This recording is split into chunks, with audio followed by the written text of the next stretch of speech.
আলাইহি সাল্লাম তিনি যখন প্রথম কুফারে মক্কাকে দাওয়াত দেয়, ওই সময় বিশ্বনবী সাল্লাল্লাহু আলাইহি সাল্লামের চাচা আবু তালিব বললেন, ও মুহাম্মদ তুমি শুনে রেখে দাও, জেনে রেখে দাও, আজ তোমাদেরকে কুফারে মক্কা একটা অফার দিয়ে গেছেন, আজ তোমাকে কুফারে মক্কা একটা অফার দিয়ে গেছেন। সেই অফারটা কি হলো? বিশ্বনবী সাল্লাল্লাহু আলাইহি সাল্লাম ভেবেছিলেন হয়তো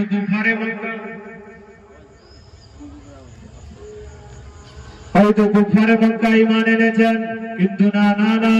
আল্লাহ পাকের হাবিব সাল্লাল্লাহু আলাইহি সাল্লাম ওই সময় চাচা আবু তালিবকে জিজ্ঞাসা করলেন, ও চাচা আবু তালিব কি খুশির খবর শোনাও। ওই সময় চাচা আবু তালিব বলতে লাগলেন যে তোমাকে কুফারে মক্কা অফার দিয়ে গেছেন যে তুমি নতুন যে দিনটা নিয়ে এসছো এই দিনের প্রচারটাকে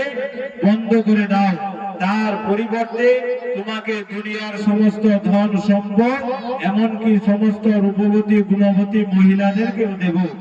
ওই সময় বিশ্বনবী সাল্লাল্লাহু আলাইহি সাল্লাম বলতে লাগলেন, ও আমার চাচা আবু তালিব শুনে রেখে দাও, জেনে রেখে দাও,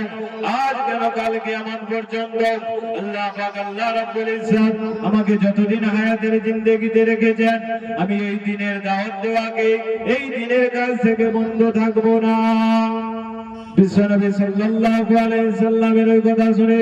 আবু তালিব বলতে লাগলেন,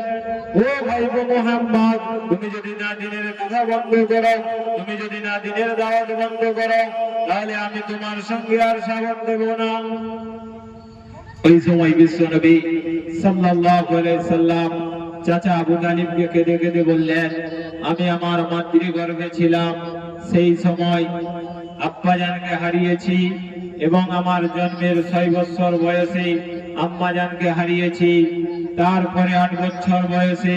দাদু আব্দুল মুত্তালিবকে হারিয়েছি। ওই সময় বিশ্বনবী সাল্লাল্লাহু আলাইহি সাল্লাম বলছিলেন, চাচা আমি যখন দিনের দাওয়াত দিয়ে আসি, কুফারে মক্কা যখন আমাকে কষ্ট দেয়, দুঃখ দেয়, তারপরে বাড়িতে এলে তুমি যখন মুহাম্মদ বলে ডাকো, ওই সময় আমার দুঃখ কষ্ট বেদনা সবকিছু ভুলে যায়। আজকের আমরা যেই দিন পেয়েছি এই দিনের জন্য আল্লাহ পাক আল্লাহ রাব্বুল ইজ্জত তার নবীকে, নবীর এতিম হওয়াকে পছন্দ করেছেন, নবীর মার খাওয়াকে পছন্দ করেছেন, কিন্তু দুনিয়া থেকে দিন মিটে যাক এমন পছন্দ করে না। বিশ্বনবী সাল্লাল্লাহু আলাইহি ওয়াসাল্লামের এই কথা শোনার পর চাচা আবু তালিব বলতে লাগলেন, মুহাম্মদ আজ থেকে